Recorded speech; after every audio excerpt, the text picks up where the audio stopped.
Hello and welcome to Royale Without Cheese, our bi-weekly podcast in which we discuss both the classic and the unknown of art and popular cinema from the then and now. We are your hosts, me, Miguel Aido, Tomás Ferreira, Hey. and Leonardo Miranda. Hello. As part of our award season segment, we'll be looking at the likely contenders for the 2026 Oscars. Today we talk about Frankenstein. But before any ado, don't forget to subscribe, leave a comment, or simply give us a likey. Frankenstein is a 2025 American Gothic science fiction drama produced, written, and directed by Guillermo del Toro, based on the 1818 novel by Mary Shelley. The film stars Oscar Isaac as Victor Frankenstein and Jacob Elordi as the creature, in the famed story that follows the life of Dr. Frankenstein, an egotistical scientist whose experiment in creating new life results in dangerous consequences. Del Toro had long imagined a faithful Frankenstein film as a dream project, initially casting frequent collaborator Doug Jones as the creature. After Universal suspended the project to kickstart its failed Dark Universe, Netflix revived it in 2023 with Elordi instead portraying the creature. Frankenstein premiered at the Venice International Film Festival in August 2025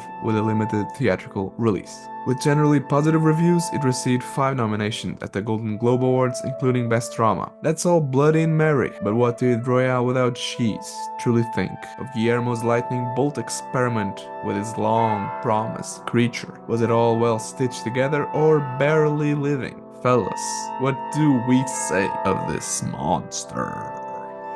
He's alive! He's alive! It's alive! No, It's it's alive. not alive! It's dead! But Lenny, do tell, you have apparently a lot to say. I don't know, What to say? I feel you have like a lot to say. You did say about the movie. I have a bit to say. I wanna. Oh, now you're I now you're thought getting this film shy. would have Margot Robbie for some reason. No, Why? you see?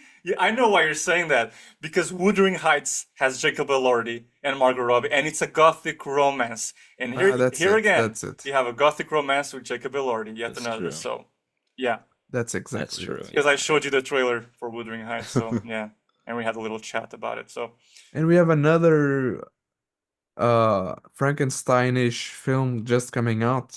oh yeah, it's Jesse Buckley and Jesse Christian Buckley, Bale, yeah. directed by Meg Gyllenhaal. What? What's that film? Yeah, what exactly? It's set in the 1930s, kind of a Megan- gangster thing She's a filmmaker. going on. It's not her first film. No? Hmm? She's made a. Yeah, I think think so, it's yeah. not our first. It was her first. She's made a few. Yeah. But what's that film? I don't know. What's it called? Basically, Frankenstein wants a bride, and he creates a bride through the channel of Jesse Buckley, and Jesse Buckley becomes his bride, and they're like Okay, Bonnie but and who's Clyde in the Frankenstein? 1930s. Christian Bale. Ah, Christian Bale. Okay. Yes, Oh, yes. Cool. But is the whole plot thing of creating a bride for Frankenstein also in the novel, in the original? It I is, think it is. so. I think It's it also, is, yes, yeah. yes, No, yes, but is she actually created in the novel? I think so. I don't know. I haven't read it. This movie makes me want, every time I see an adaptation, I really want to see the book, but never. I Yeah, always forget same. about it. Because now But, I'm thinking, Having seen the Kenneth Branagh version, I think she's created. I mean, I don't There's know how also accurate that one the is, Universal but films, she's the created. like the James Whale films. Like there's one which is Bride of Frankenstein. So Yeah, I don't know that's if the if sequel. that's just like something you read in the novel, like, oh, that would be cool. But I think Yeah, it's actually in the novel. I do think. I don't think this is super accurate, as it Yeah. says. Even the character of Cassavetes is made up for the movie, like her Hollander, which I think, like Guillermo, being such a fan of Frankenstein and has it said in the monologue, wanting to make an accurate dream project, it takes a lot of distant liberty. But that was my thing. I was watching the film and like people were saying, oh, this is the most faithful Frankenstein.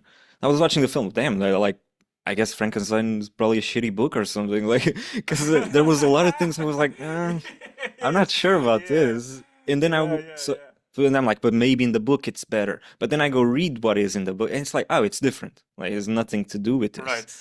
Yeah. I mean, there's obviously the structure of the story here is the most, like, is the film that is most structured closely to the novel. I understand that. But then there's so many decisions that I don't really understand. Like, I mean, for example, Elizabeth in the novel is Victor's fiance, bride All right. to be. In here, she's the bride of his brother, which is fair enough. Like, okay, you want to change, you can change. I don't oppose it. I'm like Puritan, like it has to be like in the novel. No. But if you're gonna change, like do Do something something with interesting it. with it. But it doesn't really do anything. Like there's that confession scene, which is I love that scene with him in the confession booth where she's very playful with him. But then after that, it just dissipates. Like the relationship becomes very thin, and you don't feel a sort of, which I thought would be the point, which is, oh, my brother's wife, but I have a love for her, and like I'm morally conflicted about it, and she maybe have feelings for me, but it just remains very distant. Like it's not explored. So why change, and then not do something interesting? Like it just makes me think, why the change? Are you changing just for changing? Because in the novel, I'm sure it's fine. It would be interesting if she is the fiance of Victor, and then if Frankenstein does the thing that Frankenstein the monster does the thing that he does in the novel, which is kill her. Like that's also, it's an extraordinary action that is like very harsh. But here, the monster, like he's a puppy. He's just a He's a little puppy and boy. he's beautiful. I mean, in the novel, he's ugly. I wanted him to be ugly. I mean, And also, because that's the is that challenge, you know? that whole bit where he's like hiding in that blind man's house and then takes care of him? Is that in the novel? I don't know, That I felt think there's very added on. no. I think there's a thing but I don't where mind he it. I creates think a it's bond with a girl and a blind man. I think, yeah. I'm not. I don't know. I don't know. I have seen the adaptation from Branagh a long while ago, and that was considered accurate. So I don't know to what extent he is at the house and lives with them, whatever. So, Because but I didn't mind it either. I just think that it goes again in that direction of him being playful and a kind person, which again is not, perhaps, at least from what I can gather, not really faithful to the I novel. think it's just more of a matter of like he's a creation. He's impulsive. Like he does things that are not human. Let's say like they're not normal, things that he's not supposed to do. But he's also, like there's you feel empathy for both the monster. From my understanding, I've never read the books, so yeah, just speaking out me of my neither. ass. But like from what people have said, like you feel empathy both for the monster and for the creator. You feel like because like, the story is a tragedy for both sides. A thing is brought into this world, and it didn't ask to be born, and it was created from death. Like, Yeah, and this man who was so tormented by the loss of his mother and wanted to, through death, give birth, creates this thing that then is a monster. Like that's tragic. There's tragedy here, but in the film, I feel like that's all lost. It's all just he's a little puppy, and being a father is difficult, but I'm gonna be abusive to my kid. Like I don't give a fuck about Victor here. Like I think I don't like him as a character. He's not interesting. He just seems so shitty. He's not tragic. But then the ending, they're looking at each other into like my cat. See that's a monster. My cat. But like they're looking at each other all, oh, I forgive you. I'm sorry. I love you. You're my son. How did we get here? I like Victor shot Elizabeth, immediately blames the monster. Like he inadvertently kills Harlander or whatever his name is, and then blames the monster as well. Like he's constantly just doing Yeah, these shitty things. And the monster is like, I'm gonna take my revenge on you. He's like murdering these sailors, just demolishing them. Then gets in and suddenly his attitude changes. He's like, "Oh, now I'm chill now. I'm here. I'm now that I just with told my my story, now that I told my story, I'm chill." It's like, then why did you kill those poor sailors? You're a rational being. Like the way he's presented, he's pretty smart. Like he's a I mean, he learned to read just like that. I mean, when he was in that blind man's house, I mean, he came in like not knowing the words hand and eye, and he comes out of it like reading Shakespeare or Milton or whatever it was. I mean, that was impressive. I mean, the vocabulary that he gains throughout the film is nothing short of incredible. So yeah, I mean, he clearly has intelligence. yeah. giving my 2 cents here, and what has a gothic romantic aficionado. Watching this film is interesting because it lives within that genre and it wants to play out aspects of the genre which are natural, you know, being a gothic romantic adaptation of a novel of the time of that that genre in the 19th century, it borrows from Romanticism. So emotions are played out with this great individualism at this Wagner level of a musical note, right? Exaggerate way. And it's very interesting to see this movie and notice those components of the genre and of that style of writing and telling a story, because personally, really reflects things that I like about the genre and what works for it. That's what I find most interesting, because I look at this film and point to be made first and foremost. I agree with you, Lenny. This is not a film that I have liked. It's not a Gothic romantic adaptation that I have liked. I don't like the film. I think it's very weak.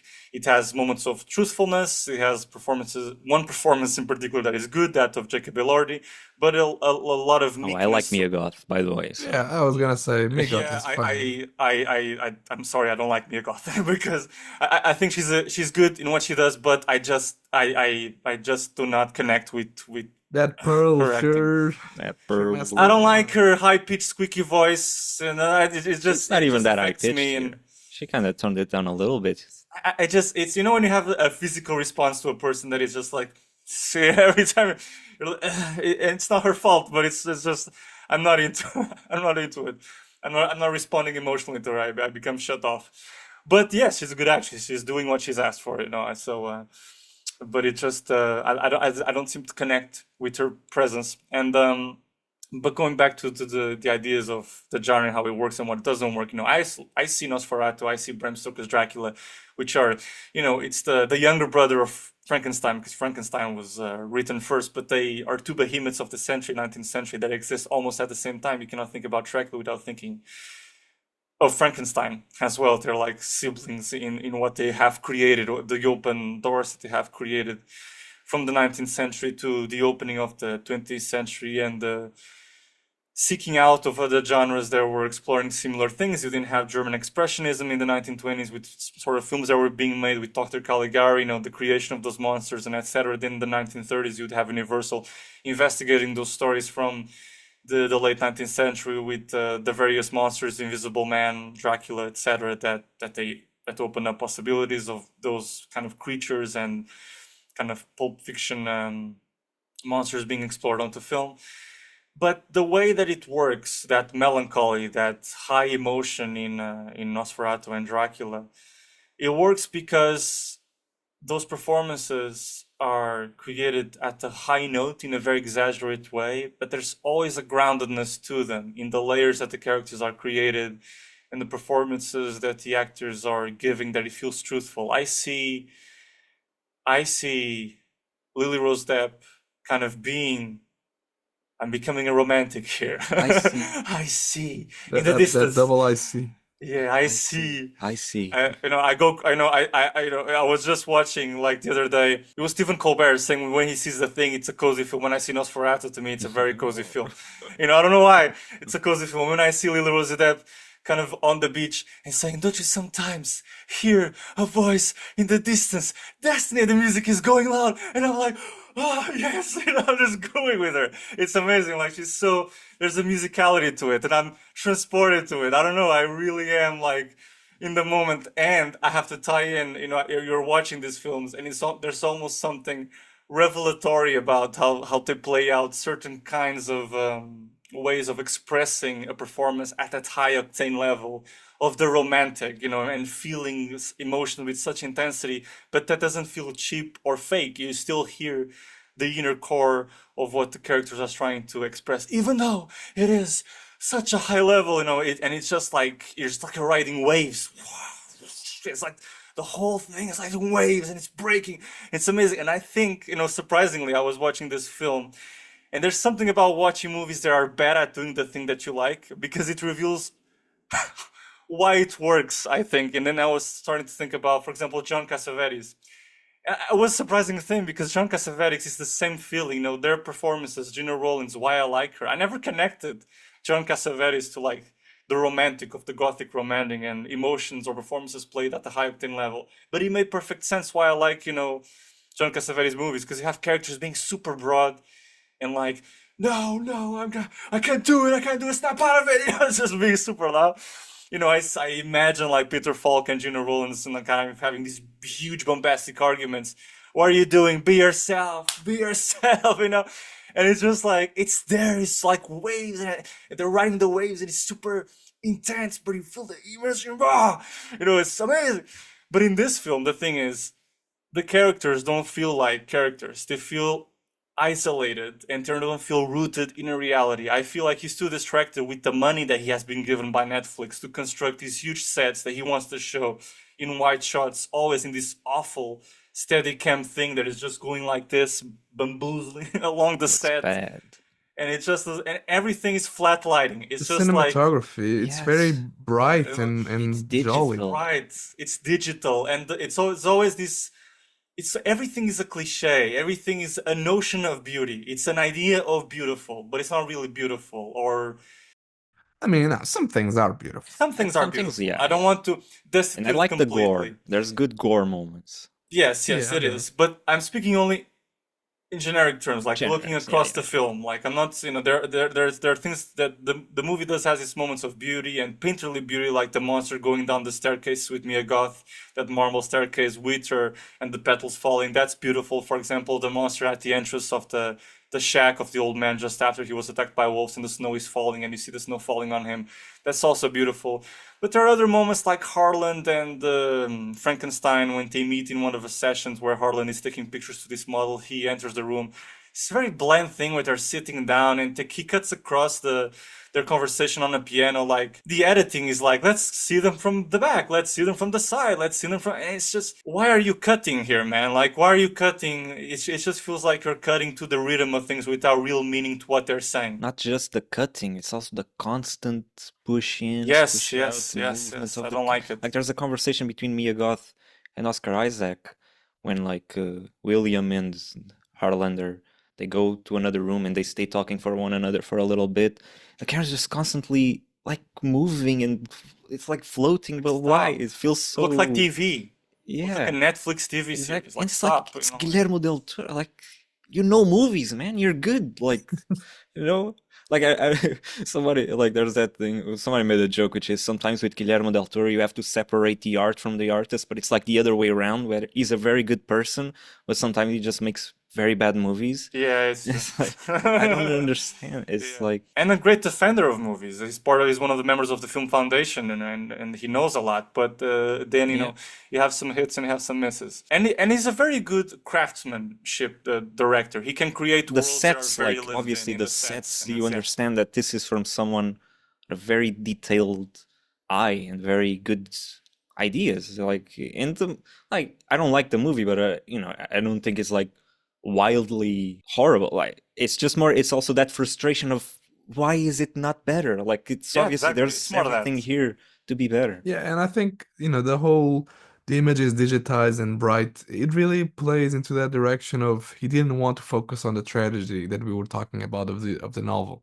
He really didn't want to focus, and I hope intentionally, on that side of the novel, which is very dark and yeah, the image is colorful, it's bright, it's it's a 2025 image, he's a puppy. Everything goes in the direction of not making it too somber and I don't know why, I don't know It ends if I with like him this version looking of at the sunset and crying. Is I don't When in know. actuality, in the novel, he plans to, lit a funeral pyre for his master and who has passed away, and to emulate himself, like set himself ablaze. His ending is ambiguous, but that's his plan.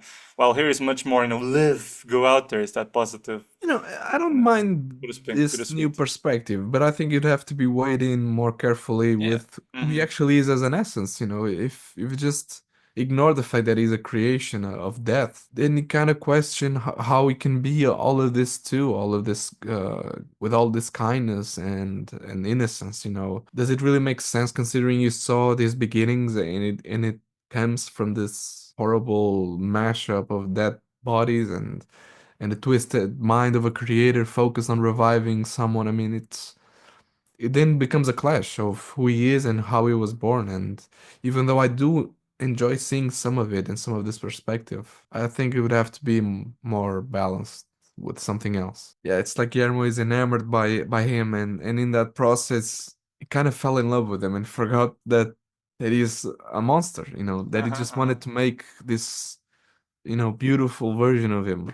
And yeah, there's a balance here that I don't think was totally well done. And also, Elizabeth's character. I mean, she is marrying this guy, and as soon as he meets Victor, there's a clash there where you sense, okay, maybe she's not entirely happy. And then she goes to the It's one of the things house, that I don't like and, the and she characters. also falls in love with the monster very quickly. Yeah. It's like, okay, you're just going for every dude you Yeah, see, all over but the place. But like, make it with the monster, like, because Guillermo has an history of that, all right, with Shape of Water. So let's just do it. You yeah, want to do it, but he doesn't fully commit Do to it. it. It's like, Yeah. and I'm like, I like it. It's a good idea. It's like, it's interesting that she would fall in love with the monster. But it's just, again, it's like with the that would be relationship to with Beauty and the Victor. Beast. Yeah, too much. It's like eh, everything is so thin. The movie is very long, but it feels Two nothing hours and is a really, half. yeah, And nothing the thing really is is, developed. like I was saying earlier, these characters don't feel like characters because everything feels, the word for me, illustrative actually, because they feel cartoony.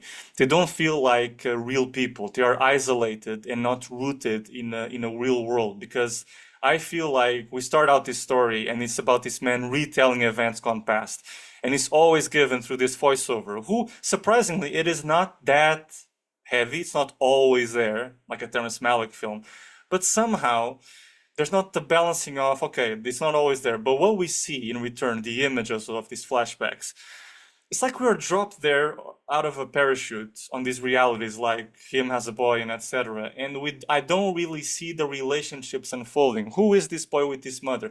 Actually, one thing, Guillermo del Toro wants to make, or chose a very specific actor to play a Swedish character.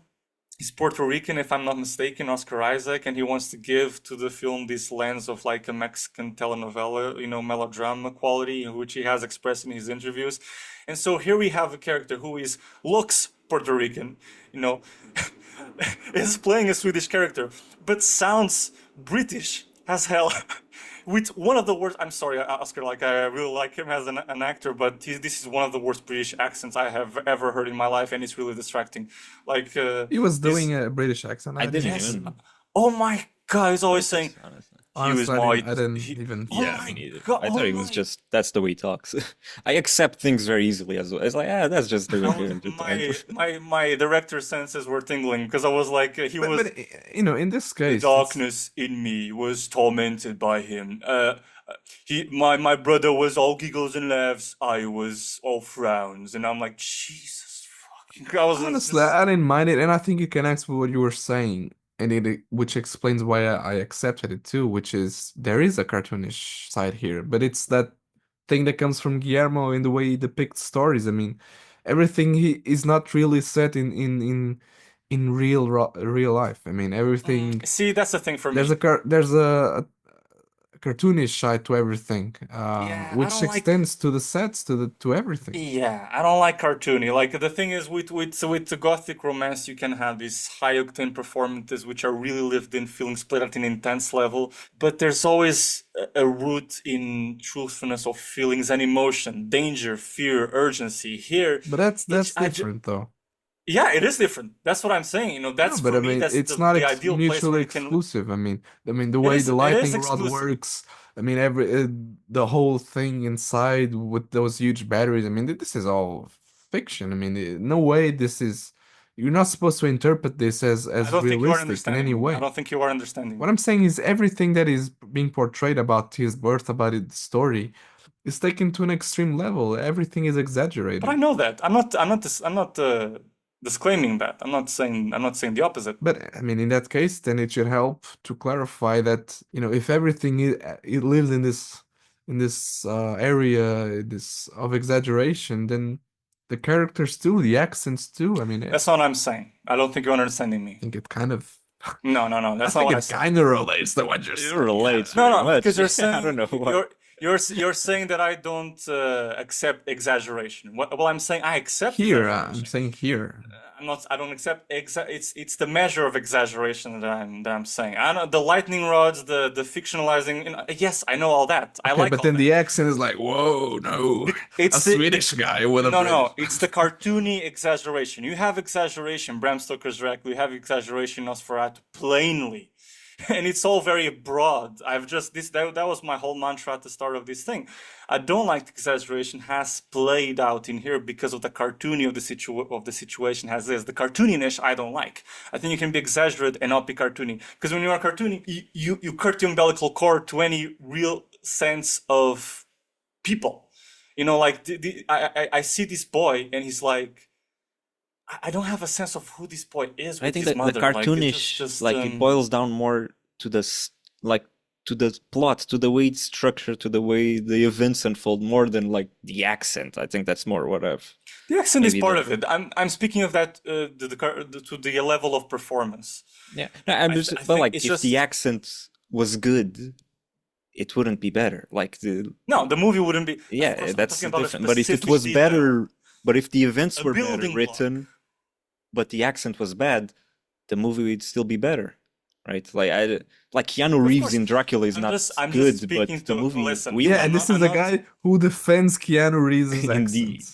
I don't defend his accent. But it I don't doesn't defend his ruin the accent. movie for you. That's the thing. Exactly, but I never. And I'm but not in being- this I'm one, not saying, it was We're distracting. focusing too much on the That's- accent. Yeah, It's not we're as big of a focusing- deal. That's we're troubling, focusing Tomas. so much on the accent that it seems that I'm responsible. But you brought it up. For the best, but I'm not making the accent responsible. It's just confusing to me. I'm seeing these layered things who don't connect. Like why does he have these extremely broad? You want to go all the way with the Mexican telenovela, then make him have like I don't know a Latin kind of accent, Latin American accent. I don't know. That is the thing that you want. Do it. The Britishness is kind of it's annoying me. It's distracting me. The British also have soap operas.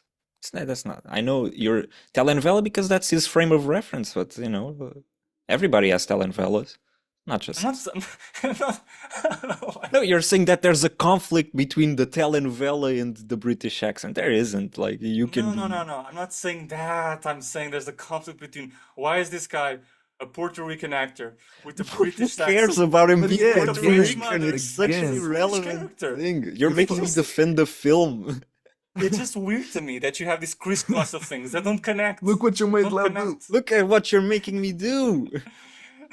They don't connect. I mean, he's a Swedish character. They don't connect. If you told me Oscar Isaac is like British, I'd be okay, yeah. It's like it doesn't. It's not. What do you I mean? look at him, I'm like, oh my god, that's a Puerto Rican man. How dare you? Exactly. No, but it's not I mean, it's It's a very peculiar pet peeve that you had. in the film. It's just weird because also the accent was so annoying to me throughout the film. Like I was listening, it was so notice because it doesn't help the fact that the character is not interesting. It's he's empty. That's- So the accent is another an thing. extension of that emptiness Yeah. of a decision. What is this directing choice of having him doing this accent? I understand, and just adds up to the fact that more importantly, internally, who Frankenstein is, I'm just like lost.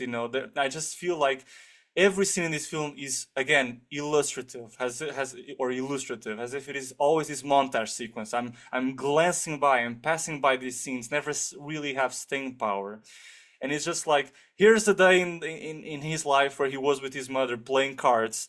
Oh, my mother.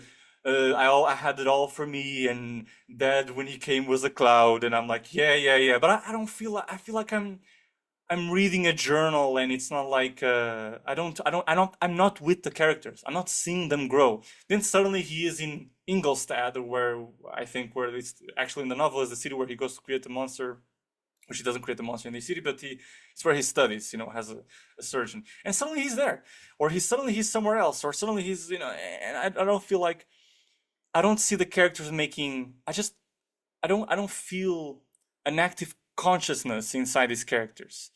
I don't see a thought process behind the eyes of these characters. I don't see an inner monologue. I see a character far off in the future detailing me a story in voiceover, and then seeing scenes that play out as if they are brought up from a comic book a graphic novel. They're just served to illustrate, and then I don't connect with anything, and everything is like just feels like it's a kid kind of telling me this story. Like I every think it kind of boils it down feels to immature. characters. It doesn't feel like I'm hearing this from a. I don't want to. I don't mean to insult like Guillermo or anything, but the end result feels like. It's like the idea of it's like a child wrote this, like it's the idea. They don't feel like grown-ups. They just feel like these halfway characters.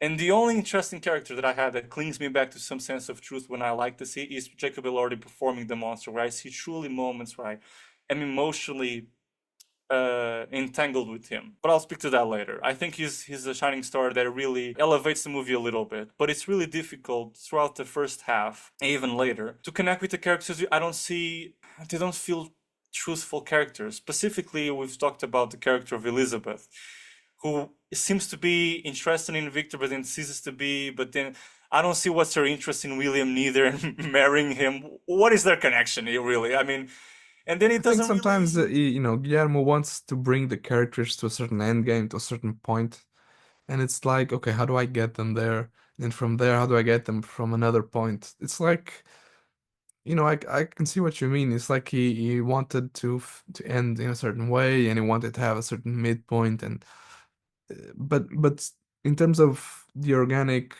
flow between those stages of their characters, they're very poor. It's like, why does Victor suddenly get so aggressive with the monster? Like chaining him and being extremely impatient when, he's Well, basically a that I newborn. understand. I understand why he's doing that. No, no, I Obviously, mean, no, no, I don't understand because you his don't understand character. it. No, I That was probably one of the most understand. obvious things I in the movie. understand what the movie wants me to understand, Ah, okay, but okay. but the I know. I see what you character, mean. but the character is like, why he's never shown to be this Wait, sort no, of it's like person. but wait, it's just for me to clarify. You do understand that, like, it's what the movie is trying to say there, and that is Yeah, that he's being very slow at learning words and he's becoming no, impatient. okay, no, okay. So you didn't What do you mean? understand. No, no, It's no. no. You think it's just you think that scene is rooted in the present moment of he's slow at learning words, thus I'm going to be violent to him. It's not just that. I mean, the movie is clearly trying to say something about intergenerational trauma. His father was like that to him in his learning while growing up. That it was See, lost on it was, anyone. No, I but got it's that, but I'm similar to Mike in the sense the that abuse it's not becomes the enough. abuser, but Yeah, it's not okay, enough. sure. That's all nice and theoretical, Yeah, exactly. sure. But I mean, in the actual moment, I'm not thinking that it's not coming I out mean, it even as a I thought connection to about his that. father. I thought about that because the father uses like the cane, and then he uses the cane later on, so that there's a visual cue for you to connect both things. But the abuse that he was suffered as a child, it's like it feels very. It's like okay, it's not that bad. It's not the like, you know what I mean? Like okay, he gave him the thing in the face one time. Yeah, That's bad, and then that's pretty much it. Oh, he didn't love me enough. exactly. Oh, And then okay. I agree with Oh, you. And wow. then I agree with you. Like, Like that's what I'm not saying enough. is that there's enough cues for the audience to make the connection, which I've made. But I do agree with you that it's not enough. We are not shown enough of that abuse as a child. No, it happens because that's what And, the and, movie and operates if as. that was enough, I mean, every person that suffered that sort of trauma would become like a bitter person seeking revenge on other people and to feel better about themselves. That is not what happens to everyone that goes through these things. So what I needed is a little bit more to explain why he's becoming so reckless and impatient to this And he's even person. becoming worse than his father, with chaining him and everything, putting him in a cellar. Much worse. It's like a villain now. I mean, Yeah, and that exactly. for me makes Cartoonish no villain. sense. Yeah. Cartoonish Yeah, film. at So that, it yeah. begs the question: what did your father do besides? I mean, it's horrible hitting you in the face, but now you're chaining It's him and one you're putting him in a time cellar. first. We only see one time. I thought that then it would cut and he'd be like full of lashes or something like that. But no, clean. He's a beautiful kid, just like No, normal no. going He around. basically he then has a dream, and okay, About now a he's horrible angel, horrible yeah, CGI Yeah, angel. yeah, and then suddenly he's like, "I'm gonna be better than you." That's it. After that, you have no more interactions with the father in his childhood. So it just felt Why did he become that person? I don't know. And then after that, it's even worse. He's not just like a violent person bittered against the monster. He just becomes very indifferent and arrogant. Like everything that the monster does, that he does, he puts the blame on the monster, like throwing Elizabeth and killing Hollander. It's like so you just become like completely devoid of blame of anything. Who is this Because person? Guillermo is trying to Like play out the logic of the abuser. It's yeah, not but me, it's but you, but kind of thing. in that sense of connecting with the father, you never really saw that too with the father, like Exactly. You like should have like seen that. exculping himself of You should guilt. have seen that modus operandi with the father. So you could see it replicated in the action, so you could better understand why he becomes such a bad dude. Because he kind of becomes this progressively. He doesn't start well because he's already selfish at the beginning of the film, but then he progressively, out of nowhere, becomes this kind of violent thing. And I understand that to him, the monster might not be even human. But, it's still human. He came from human beings And that he passed away, created so, it. I and he mean, created him. that was his So, obsession. to behave like, yeah, to behave And it, like and this it is wasn't just even like super like the monster, super aggressive in the beginning, where you kind of have you sense like he has to put him on a leash and put him in his place, yeah, yeah, like to yeah, hold him. Not, he's super like puppyish and innocent in the beginning. There's no need really exactly. to become that person. I mean, the whole thing, like, because we were speaking about it, the thing about the childhood, that whole scene, that sequence, like, it's before it cuts to him in college. Yeah, That whole thing, by the end, I was just like, why did we watch it? It feels like he could have just said it, or he could have yeah, incorporated it this is true. in other dialogues, because it seems so insignificant. It It's so doesn't. meek. Like Yeah, because I one thought of it the was gonna be like, okay, it's gonna contextualize the abuse yeah, that later he will subject the creature to. But it does, it's like, it's not a perfect childhood, of course not, but it's not enough to contextualize anything. It just feels like, okay, whatever. Why this could have been an email. Like, I don't need all of this. It's so insignificant. dear fans, if you need to know, he was abused as a child. Because the mother dies when he's what?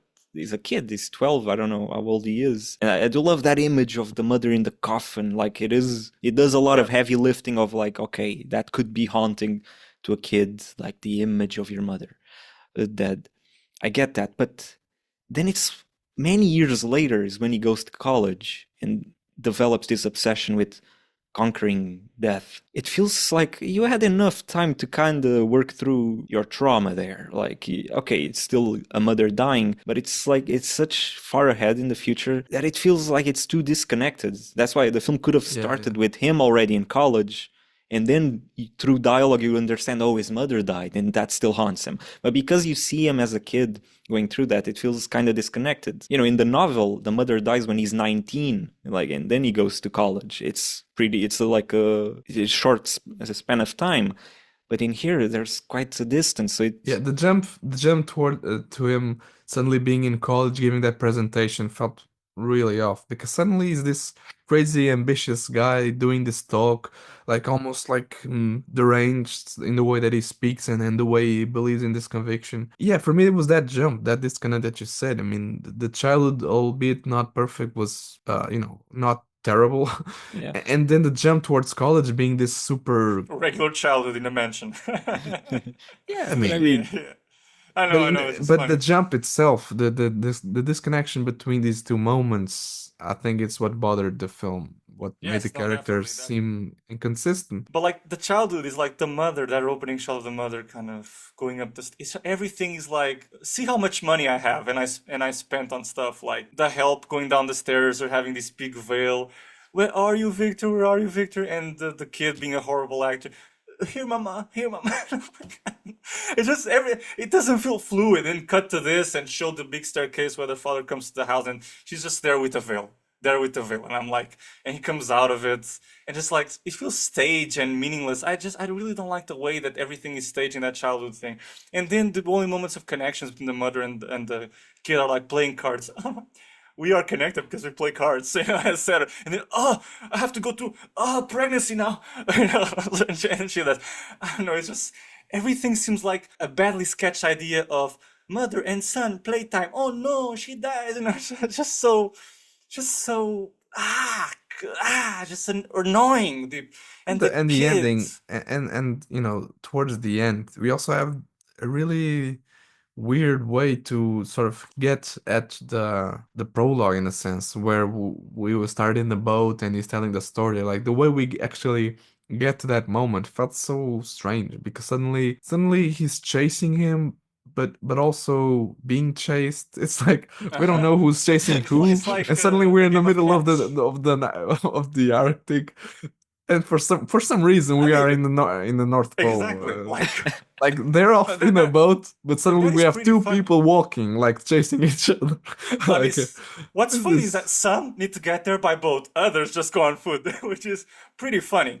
I mean, this starts with a very fast cutaway scene where they're like, "Oh, I'm gonna pursue you to the end of the world," and literally they go to the North Pole. Like 1 second later, like I never knew that going to North Pole was that easy. I don't even know who's chasing who at that point, because Exactly, honestly, like Yeah, the dynamic is very strange. they're very strange. What do they want? Like, what does the monster want? He wants to die, basically. So he's chasing but like, what does? It's very, very weird. It's all encapsulated in that moment that the monster lights up that little TNT thing and says, "Run now, Run now. now it's your turn." It's a game of tag. You It's a caught thing of- me, now it's you. yeah, yeah, yeah. but yeah, it's a That's game. how they bond. That's how they Yeah. bond. Finally, is that's So, what yes, Guillermo tries to father. say, I guess. That dynamic then makes it even stranger for me. The bonding at the end of them like holding each other's hands and being like, "I forgive you," like I don't, the frame story. At least from my understanding, like happens in a relatively like it's like a night, I guess, or like a day or 1 or 2 days or something like that. Feels like there's a lot. First, you're chasing him to kill you. Then you get on the boat. We already said this at the beginning, but he gets on the boat, tells his story. After telling the story, suddenly he's like, "Oh, now I love my father, and my father loves me." It's like, well, what did you want? Like, what was your goal here? Was that the goal to get here and tell the story? Is that because like you could have done that before when you were with him at the tent or things like that? Like you could have already talked this through. I guess that's sort of part of the point is that they didn't communicate enough. I don't know. It just felt It's a felt stupid. sentimental value inside Frankenstein, I Yeah, guess. exactly. Yeah. Yeah, speaking to Jacob Elordi's performance, which is more in the later half, second half of the movie, I enjoyed. I think it was one of the beaming beams of light in the film was how he wrote with his performance. He wrote what wasn't written. I think what wasn't on the script. With his performance he gave like innocence and really a sense of heart to the character because he had a beginning and we see him kind of beginning and growing up, so to speak, and becoming this empty vessel to constructing a own sense of identity, particularly to the help of the blind man. And the scenes with the blind man are particularly interesting. I accidentally cried the first time I watched the film when he Accidentally cried. accidentally cried As opposed to as opposed intentionally to crying. willingly cried. I I think guess. sometimes it's a weird thing to say, isn't it? Yeah. Because I guess sometimes you see it coming, Yeah, yeah. and sometimes you're just utterly surprised. I shed a one tear thing. I was a one tear person at one moment. One tear scene. The one One tear tear scene. scene. It was like Oscar. when he drops the whiskey and the old man offers him the whiskey and he was like, and Yeah.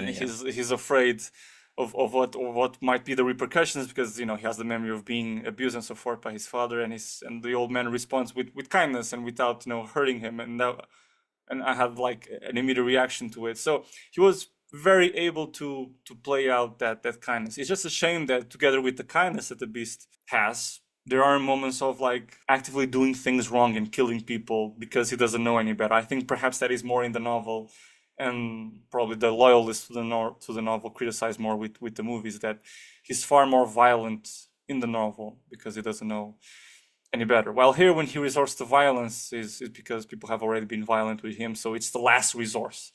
It's almost he already knows not the main, and that is one of the key things that we've discussed here. You said it, Mike. If at least he had been like violent towards Victor, then we could have understood why he's containing him in such a way. It wasn't. What do you think of Jacob Elordi's performance? Generally, it was good. Yeah, from the start. I also think it was one of the better parts of the film. I didn't think it was like super extraordinary. I think it Yeah, was good. I but mean, yeah, clearly if the film, for me, it was the personality of the film. It was where the film shined the most because for so yeah, long yeah, I am with Victor and I do not care. I do not give a fuck about Victor. So, and he just becomes worse and worse. And then, finally someone to, want to follow, and understand how he understands the world and how he grows and how he can become better or not better. So, even if he has its failings. But, yeah, that was my response to that creature. and that's all for today. If you'd like to reach out and suggest a film for the next episode, you can find us on a podcast, official Instagram, and website pages. Feel free to subscribe, share this episode, or simply give us a like. That's how our podcast can grow ever groovier. And if you're on YouTube and want to see more videos like this, check out this next one right here. Thanks for listening and see you next time.